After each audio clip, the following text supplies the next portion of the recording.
What is the key to unlocking astral projection?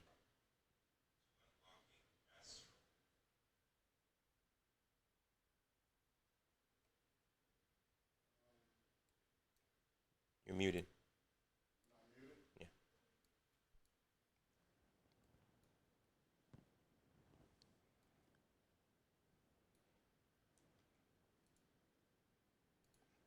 There again, balance, pranayama, and concentration exercises, and mantra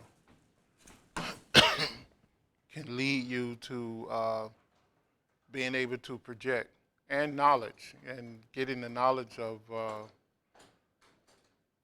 the mystic constitution of man. And then when you use the astral projection techniques, it'll be more effective in bringing about that split of consciousness to be able to move on the astral realms. Uh, I gave you all those books before. You have to study. It's Yoga Ramacharaka has a book called The Science of Breath. It's free on our website. You can download it. Um, and then you can go to the Theory Society site, and they have a book, a little book. Is more of a pamphlet, and but it's still a book. It's called Contact Your Higher Self Through Yoga. They give you 6 different breathing and visualization type practices, which will enhance and purify the nadi pathways within the aura to allow free flow of the Kundalini energy that's already there, and it will synchronize the left and right nadis to the point where it can merge the physical and astral senses together to bring about clairvoyance and eventually bring about astral projection. So take those books, study them, along with prayer and mantra, and think positive, and you should be able to bring about that split or state of consciousness.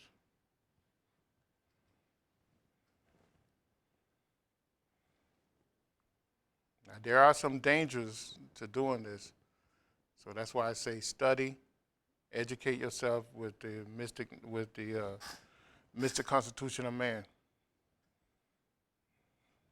And as you do it, you can come back and ask questions. I will answer. What's the next question?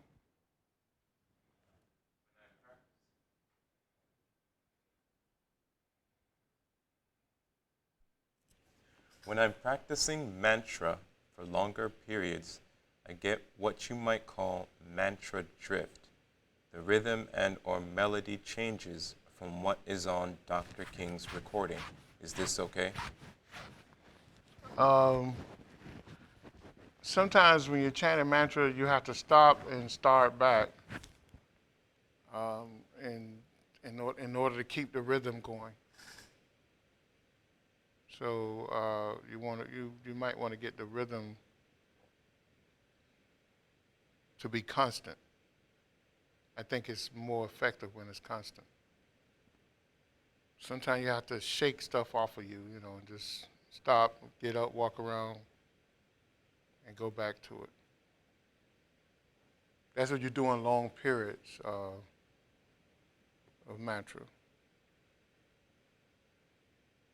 So it's dependent. If you're just doing it for an hour, 2 hours, maybe you want to do 5-minute breaks. But if you're going all day long, maybe you want to do 15-minute breaks.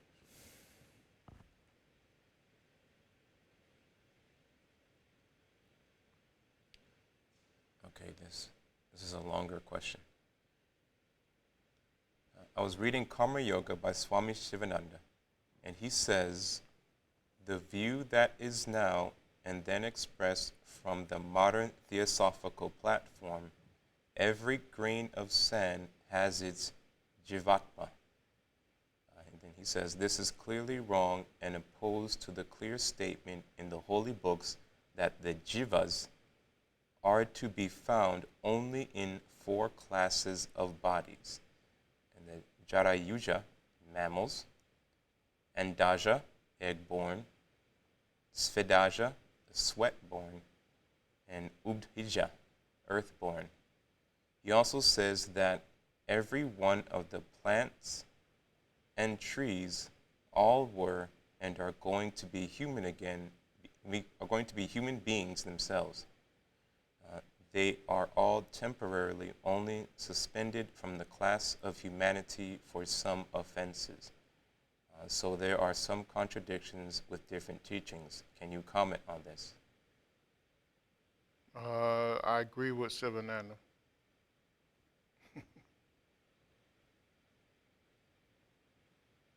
So I don't know any theosophical teachings that or at least theosophical people that I studied under that would say different from that. So I agree with him.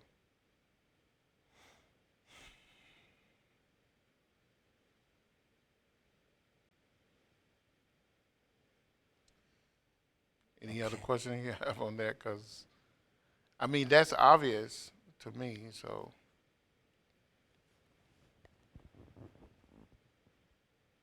Jiva means embodied consciousness. So, and when you study the mystic constitution of man, you would see why something is, when something have an embodied consciousness, they have a particular structure about themselves. Okay, so that's how you got to understand that. Now, maybe the theosophical person who was saying that, maybe they didn't understand that if you had a mountain and that mountain had grains of sand on it, that of course that sand is connected to the mountain. Now the mountain is an aspect of consciousness of the earth. So maybe they didn't understand that. I mean, so. He expanded further and said, but I thought things like the minerals have consciousness, and anything that was made from mind has mind, like the android. Mind is, well, mind doesn't mean that you have, mind is an energy. Elements and minerals are energy. I think I said that over and over and over. Go back in all my classes. Because we talk about the Mahabhutas. The Mahabhutas is elements, and their classifications of cosmic energies. Okay. So just like air, sand, all those things are energy. You know, you have earth, water, fire, air, and ether. Those are the Mahabhutas. Those are the 5 aspects of energy. So I don't know any theosophical person that would say different or say that they embody consciousness. They flow and are manipulated by mind, because mind is an energy too. It's a universal energy. The same way the 5 Mahabhutas are universal. But energy is molded by mind. Now those elements are used to place into a structure in order to bring about consciousness. Because the elements, you have a negative component of the elements and a positive component of the elements, and the subtle elements and the gross elements and the in between, the miliary elements, all of them bind together in a flow of energy, they are called nadis. When they flow in one direction, they are called nadis. And then when they cross themselves, the negative and positive, you bring about a field of consciousness, a vortex of consciousness. That's the structure of consciousness. And now you have embodied consciousness. Once the structure complete itself into from energy to molecules to cells to tissue and then to organs or organs and then systems, and now you have a structure, and now you have embodied consciousness. And every yogi, theosophical mystic knows these things. That's coming. That's coming. All right, let's move on. So the next set of questions are regarding the biography of Dr. King. I have not read the biography yet. I mean, if you want, I just ordered it. It just came the other day. I haven't sat down and read it yet. But he can ask the question. Maybe I can answer it. Maybe I can't. Okay. So, could his dream mission, Dr. King's, be completed today by a psychic who can see the divas? Now, what is the dream mission?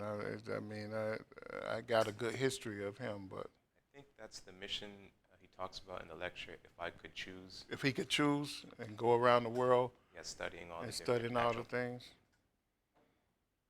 Well, I think it would probably have to be an adept, a person, not just a psychic.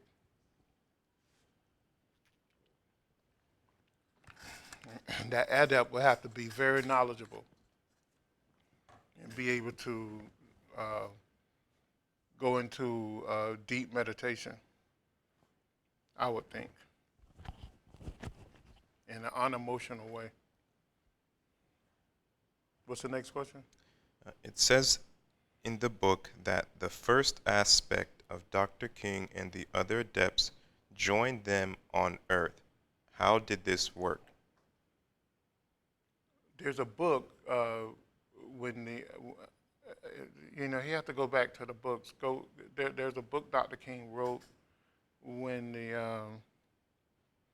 where they briefly talk about this, and I think at the same time you might want to go back to the Cosmic Voices. When the satellite number 3 was decommissioned and they brought another satellite in, so you have to go back and read that book. You know what I'm talking about? You remember the name of that book? What was it called? It's not the Three Temples. No. It was the book was written like in the late '80s. It's one of the smaller books. No, it was a big size book. The whole book is about when the new satellite number 3 came online. I can't think of it right now. But you can go back and read it. I mean, I email it to him if he emailed me. I email him the name of it. Could Dr. King monitor goings-on in other realms simultaneously to this one? I think he could. I know he could. So that's simple. That's not that's not unusual for a master of his caliber. In fact, he talked about a couple times when he did that. Could you explain how? Huh? Could you explain how he was able to do that? I mean, that's simple. That's a simple power. I mean, when your consciousness is open up, when you can raise the power of Kundalini and open your psychic centers, when you bring the power of Kundalini back down, those psychic centers are calibrated to a certain level to allow you to be aware of multiple realms of existence 24 hours a day. So it's not like it's not like normal people. You can you can see them. You can see people in multiple realms at any time within seconds. You can feel their presence as well, depending on where you want to place your mind. And that's been demonstrated over and over and over and over again.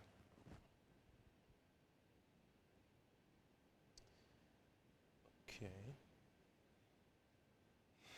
Is there any similarity between atomic structure and Kundalini awakening?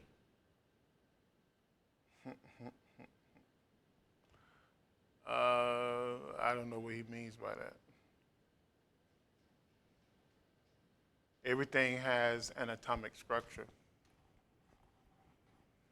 So,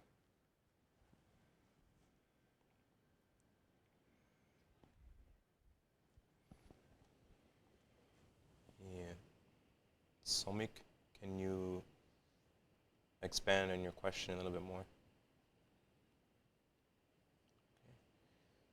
Can you please explain the journey of Kundalini Shakti from Mooladhara to Christ Chakra Ajna in a nutshell? no.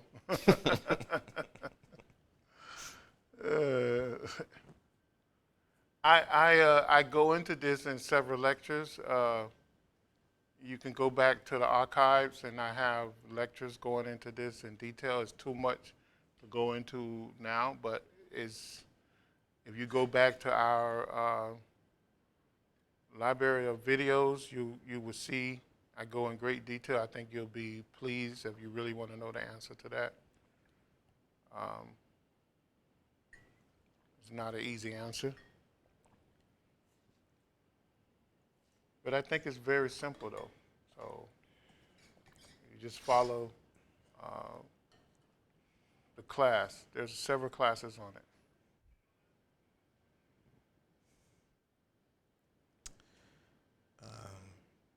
Can you please explain the phrase, "Let there be light," and there was light?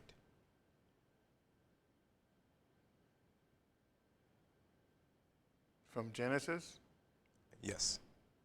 Genesis is the whole Genesis thing is all of that is symbolism. But if you go, you can read it. It's aphorisms. You can read it and see the. We didn't record that class, did we? I did a class on it. You can see the constitution of man within the first couple books of Genesis. So if you look at Genesis, is you can't take any of that literal. What it is describing the makeup of man, of the human existence. And if you study the mystic constitution of man, and then you go back and read Genesis, you'll see the symbolism is explained through that. So, so in other words, you know that man has spirit, and that spirit is a divine spark of God, and then the divine spark of God creates the spirit creates a soul, and then the soul moves forward and creates a body for himself, which is the auric body, and some people call it the unit. I don't know why they call it that, but I call it the auric body or the auric structure, and then from there, all the other bodies are created. You know, you have the Kundalini, the Shakti power comes into play. The Kundalini, the Shakti power creates the soul takes the Shakti power and creates the Kundalini. The Kundalini creates the mental bodies, and then you have the etheric body the the pranic bodies, and then the you have the astral body, and then you have the physical body. But when you understand how all of that happens, then you go back to Genesis and you say, oh, wait a minute, it's talking about building the body of man. So, but you can't see it until you understand the mystic science behind the mystic constitution.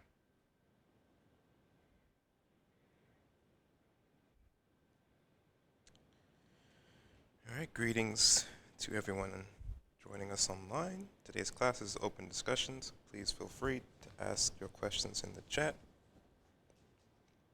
Are all those bodies, Professor, acting at the same time? Yeah, they have to act in order for you to speak. Yes. Yeah. They're part of your makeup. They're part of your makeup. You can't blink an eye without the power of Kundalini. You can't think a thought without the mental bodies. You can't really have what we call here emotions without the astral body. Because the astral body helps to release your emotions into the physical world. So all those things are going on. The 5 major pranas is the thing that moves the different cellular systems, the tissue systems, the organs. You know, without the 5 major pranas, you couldn't move. And then the mental bodies mold those pranas. So all of that is going on at the same time.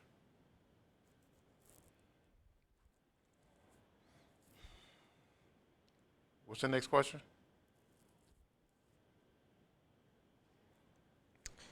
When only a few scientists destroyed Maldek, how come we all took on the negative karma? Other bad actions are not taken on collectively. The same way the world taking on negative karma with President Trump right now. You know, it only take one person to cause a domino effect.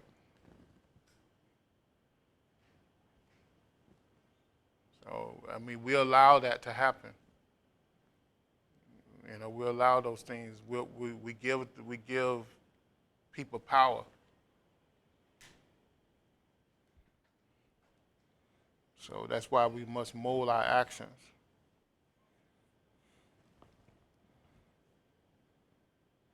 During the days of Lemuria and the days of Atlantis, when those civilizations fell, there was a group of people that was evacuated from the earth, I think each time. And I think those people were the people who fought against the evil of those days, or refused to take part in escalating the power of the people who was creating the evil. And that's comically, that's how they were able to lead. So, but when we don't take part, then we have to participate in the reaction. It's just the law of karma.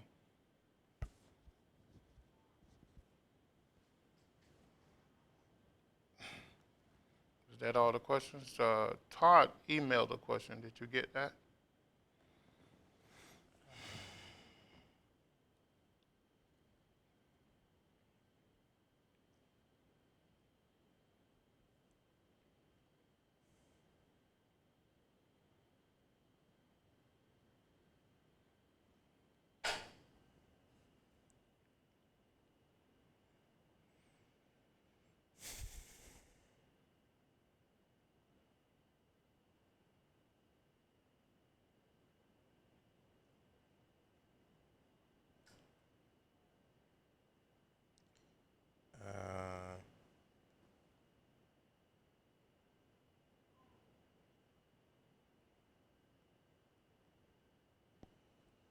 T. Callis. Is that you, Todd?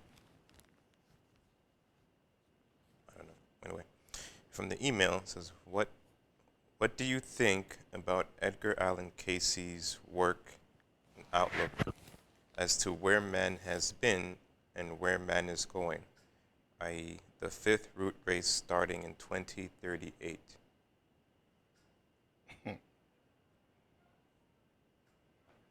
To my knowledge,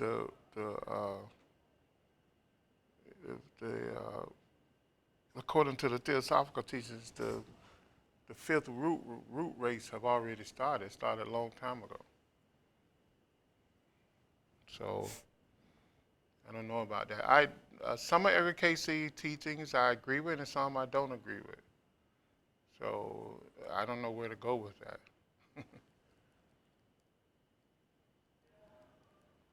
I think he misinterpreted a lot of stuff, and I think some of his stuff was very, very good, especially with the healing, with the various healings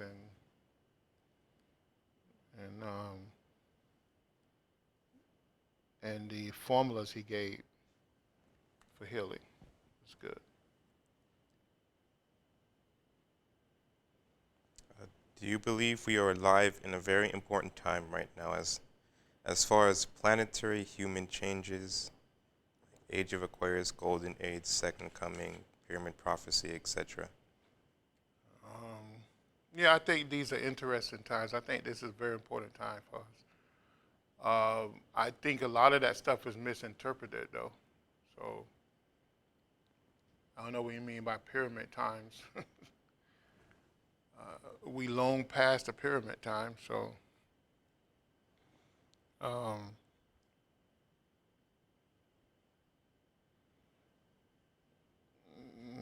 and then the second coming. I believe there is a next master that's coming. I don't think that the next master is coming will be Jesus. I think Jesus never really left us. I think Jesus has been working through various organizations for centuries. So,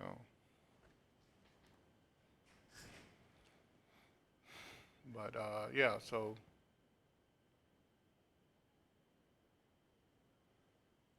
What exactly is a root race and a sub race? They have to go back to the theosophical teachings. I'm not going to get into that too much.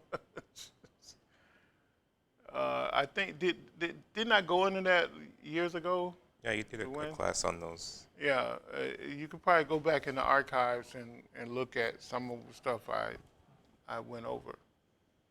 I gave, that was Madame Alaski, Alice Bailey, Anna Bassan of the Theosophical Society. They went deep into those things. And I think they actually got them from. They got that from, of course, the Hindu and Buddhist teachings. That was their interpretations from their teachings. So.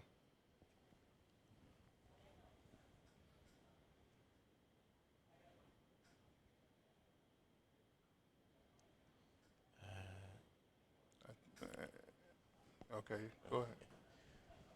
When Jesus allowed himself to be crucified, it is said that this was a karmic manipulation for our benefit. But surely it would also add to our collective negative karma. Is that correct?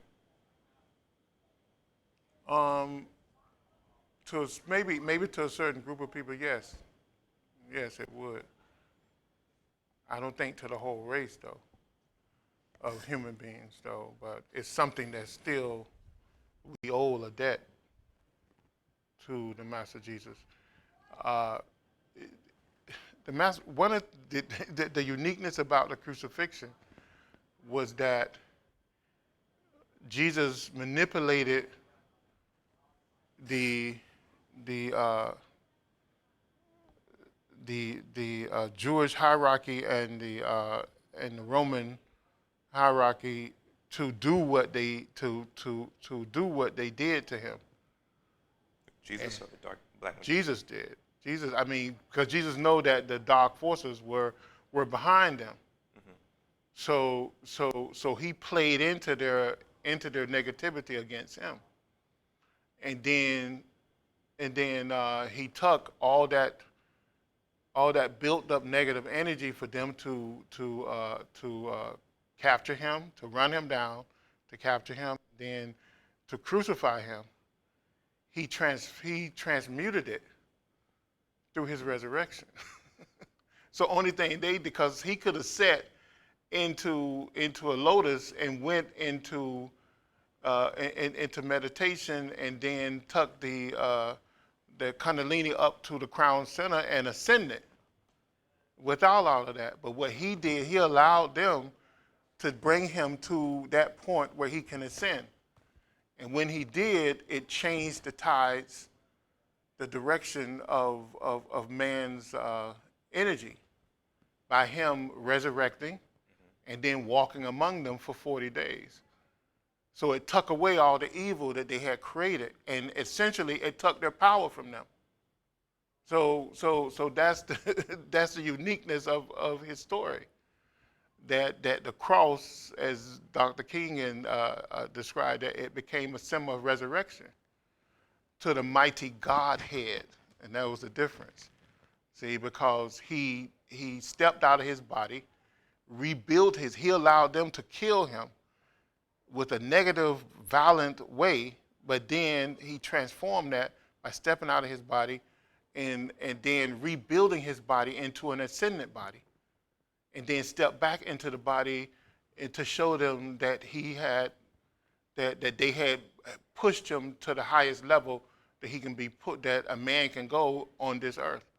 So it canceled out all their evil.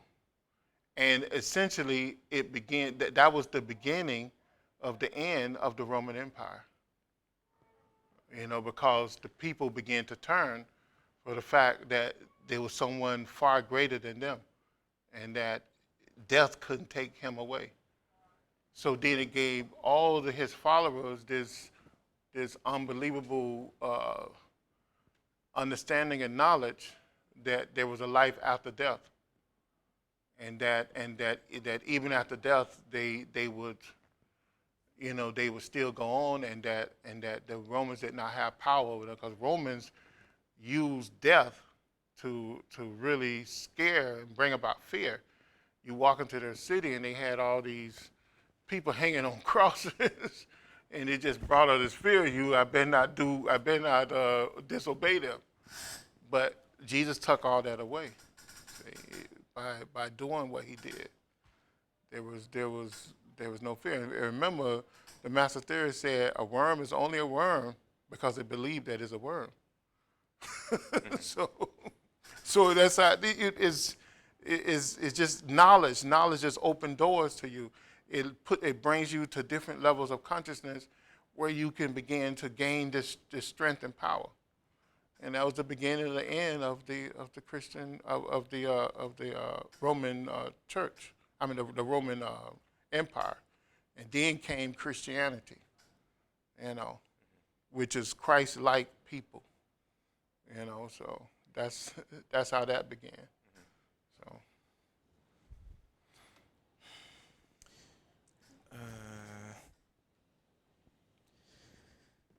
Okay. How come when the Aetherius Society has such a relatively huge karmic bank account, it is not as famous as other new religious groups? It's the sign of times. That's how it is. I mean, it takes a while for it to grow, for things with such great importance and things that's outside of the box. I think that their society, most of the teachings of Dr. George King and the great masters, is outside of the box of most people thinking.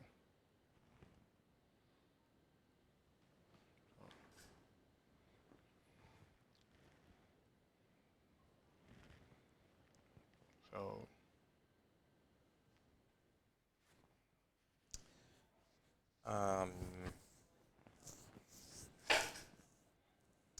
Jack, you can email us at mysticknowledgecenter@gmail.com. For now, I'm actually going to change that. I'm going to create an account specifically for, well, we do have an account specifically for questions. And there's an account, lessons, mystic lessons, right? At Gmail. yeah. You can ask questions through that. You can link to it through the website, I think.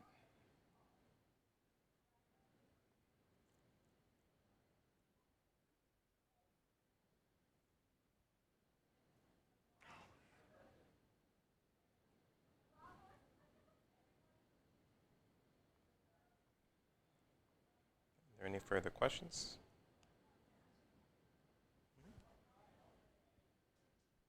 Do you have any classes structured, like for people who like to begin to learn? I'm thinking about people that I know that would like to start, but from the beginning, like very minimal knowledge, and from there to go up. I don't know if on your website you have them structured like that, or I do. We do have some beginning classes there. Um, Normally, I do classes. Just lately, I've been very busy, so I just open it up for construction for discussion and question and answers, and then I direct people back to the old classes that I did. It's called Mystic Lessons at gmail.com.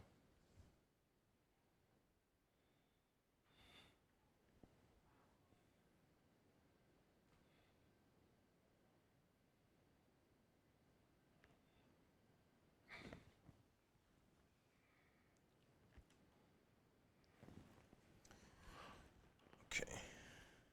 Any other questions?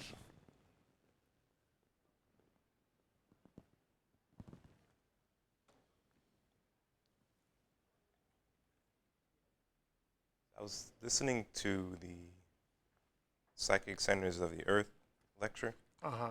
and on it he says whenever there was an emergency period that some of the adepts had to be taken off world for initiations. Mm-hmm.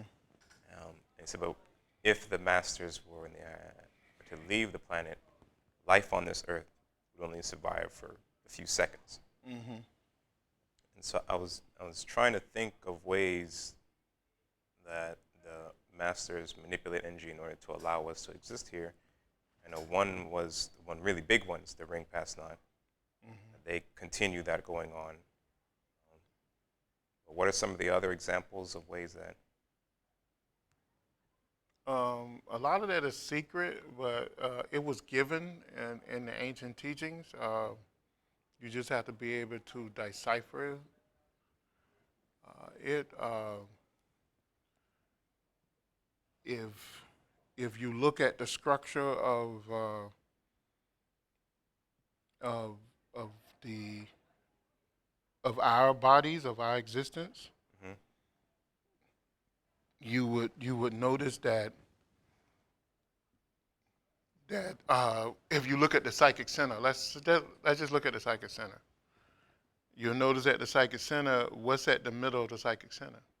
The Bindu, The Bendu, and the Bendu is called. the spiritual germ. It's a spiritual germ. You have to more modern English. What is it? It's a point of consciousness. Is the point of what? Of all knowledge, right? Mm-hmm.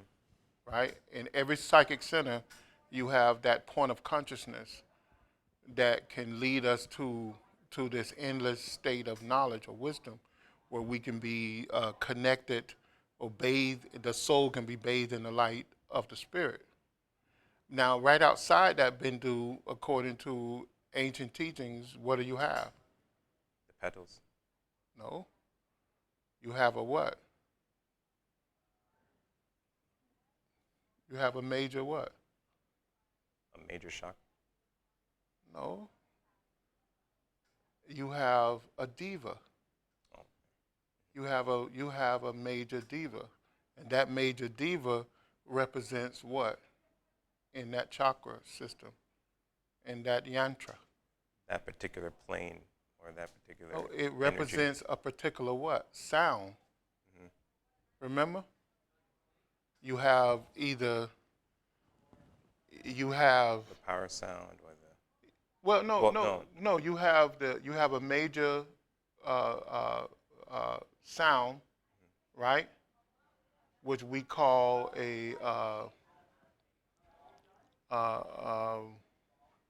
we call a mantra. You have a mantra. You have a major diva there, and then you have what around the major, the diva. You mentioned it earlier. Those are the petals that come The off. petals, and the petals have what? Seed mantras and Seed mantras, and those seed mantras is what? It's another diva.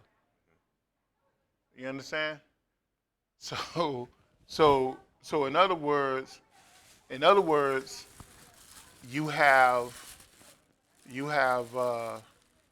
they protect what? that particular type of energy going in and out of that chakra. They protect that energy. They protect that. Or they control the flow of that energy. They control the flow of that energy, and they protect it from what?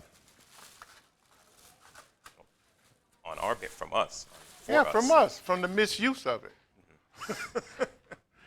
That's why it's so hard. That's why Kundalini is locked up. So if you look at the chakra, in the chakra you have what's called the Bindu. And that Bindu is the all knowledge space, right? Then on the outside of the chakra, you have what? The petals. You have the petals. Now what we're told is that these petals, right? These petals, they have a diva with it, right? Each one of these petals is a diva.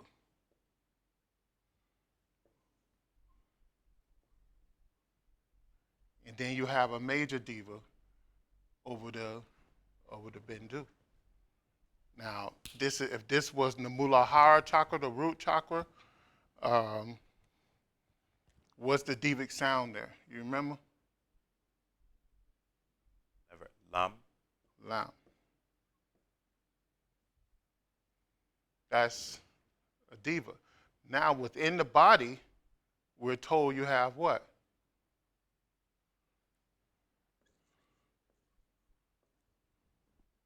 60 divas. 360 divas that protect that energy, that make sure the flow of that energy is done right. So in the earth has 49, right? It has 49 chakras.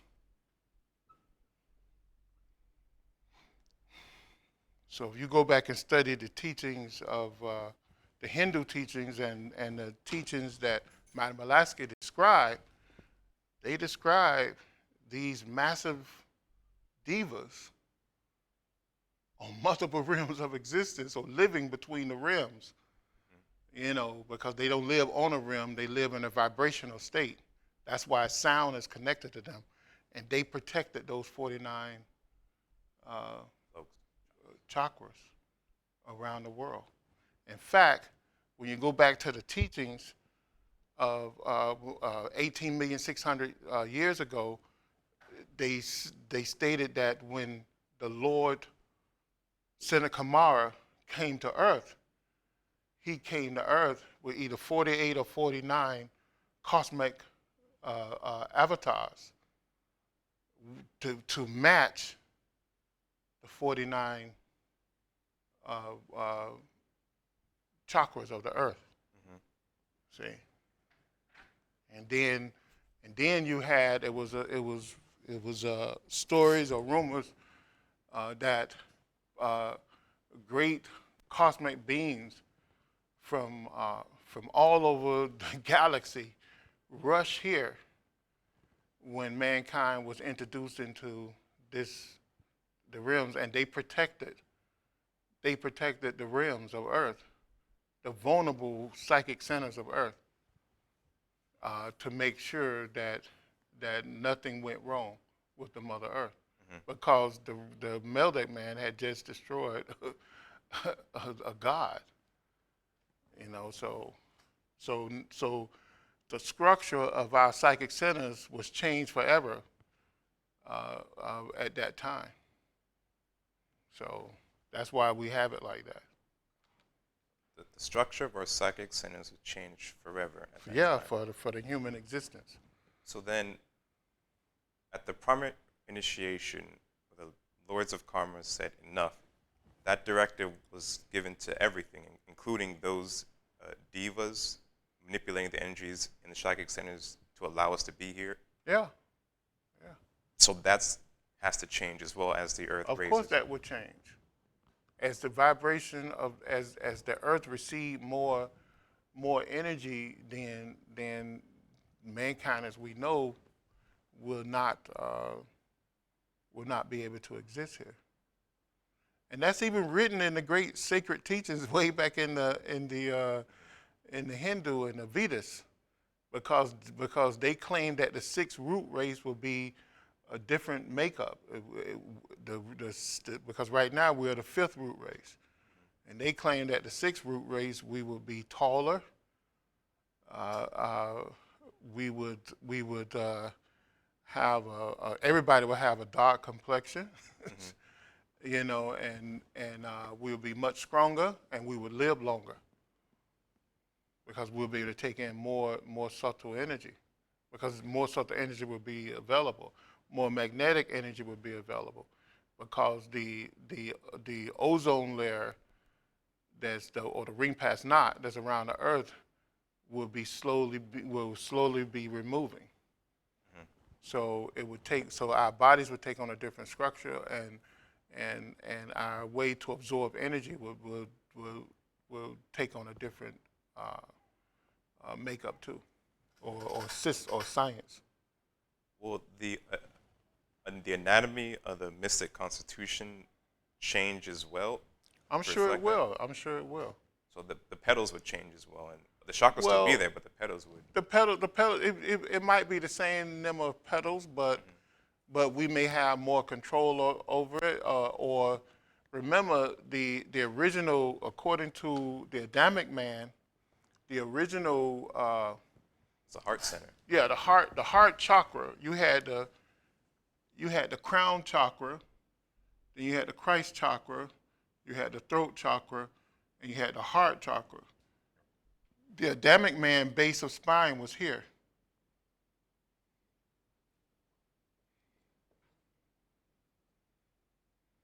See, anything below this, which was the solar plexus, right? The sex center, right? And the root, or the base.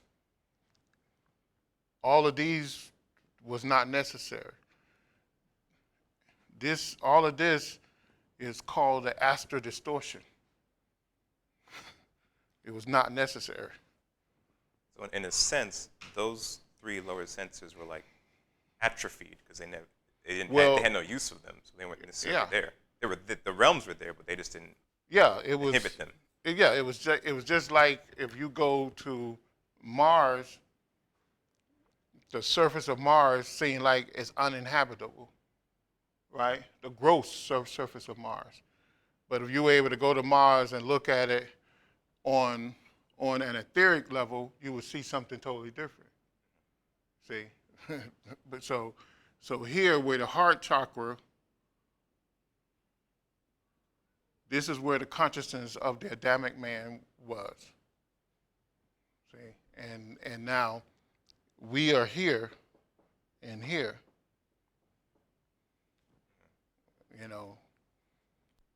those realms had to be opened back up to allow consciousness to begin to happen, to allow us to gain experience so that we can reach back to the heart or the etheric realms. These are gross and astral realms, right? So as the earth raises, Its vibration, these realms would disappear. anything with Kundalini below whatever plane she is at her peak of her changes back won't be able to exist here. These realms would Those zones won't even be here. Yeah, all this would be absorbed back into the heart chakra where it came from. All of this came from the heart chakra. All of this will be absorbed back into this chakra. And those realms will be left for the Mother Earth to do whatever she wants with. So that's the that's the way it was before we got here, and that's the way it will be They were gone. after we grow to be able to live on the etheric realms, or after we leave this planet.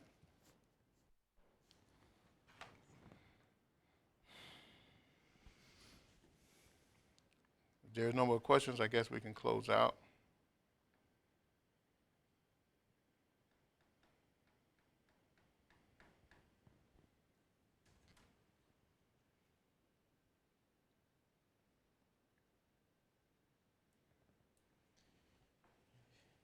Are there any final questions? Go ahead and post them in the chat.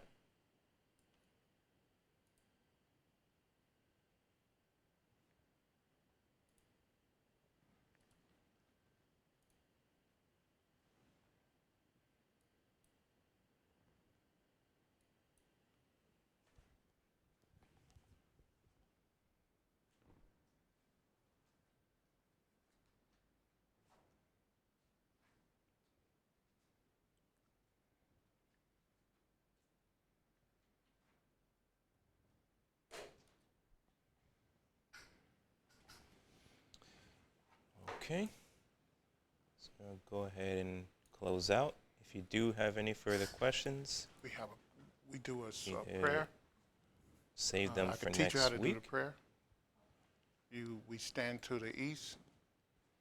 We hold our hands up like this. But before we hold our hands up, we breathe in and out.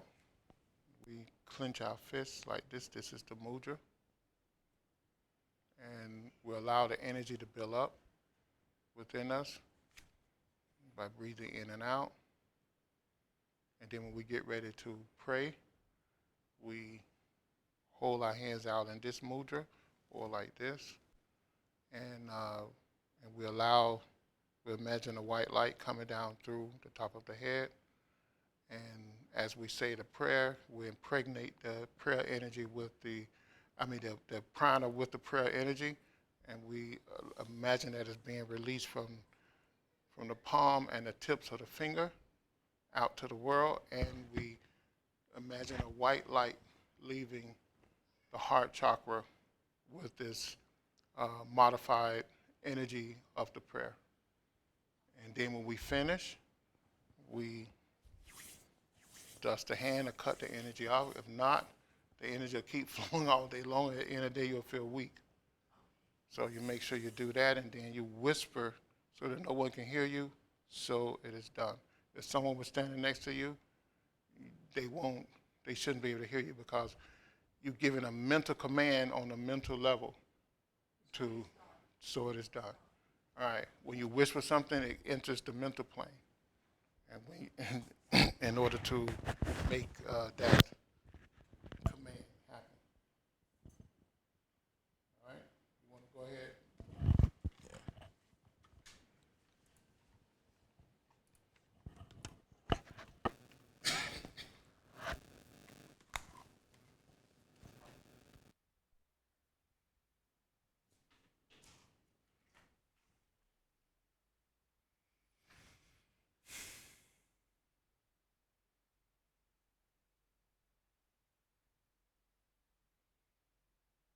The New Lord's Prayer.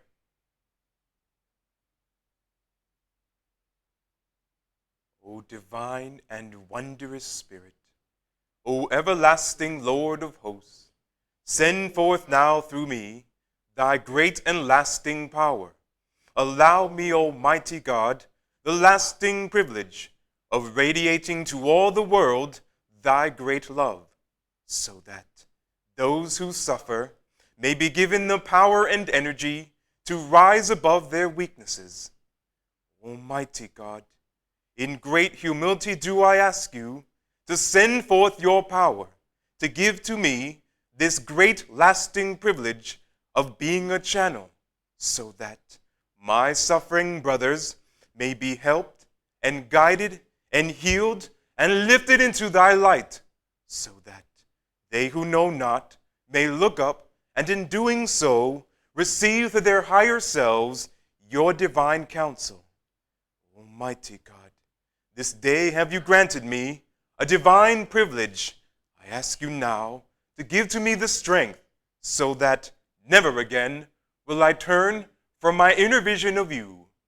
Oh, great peace, great peace, great peace. In praise of your greatness, O God, doth my soul sing, granted energy to sing on forever and forever.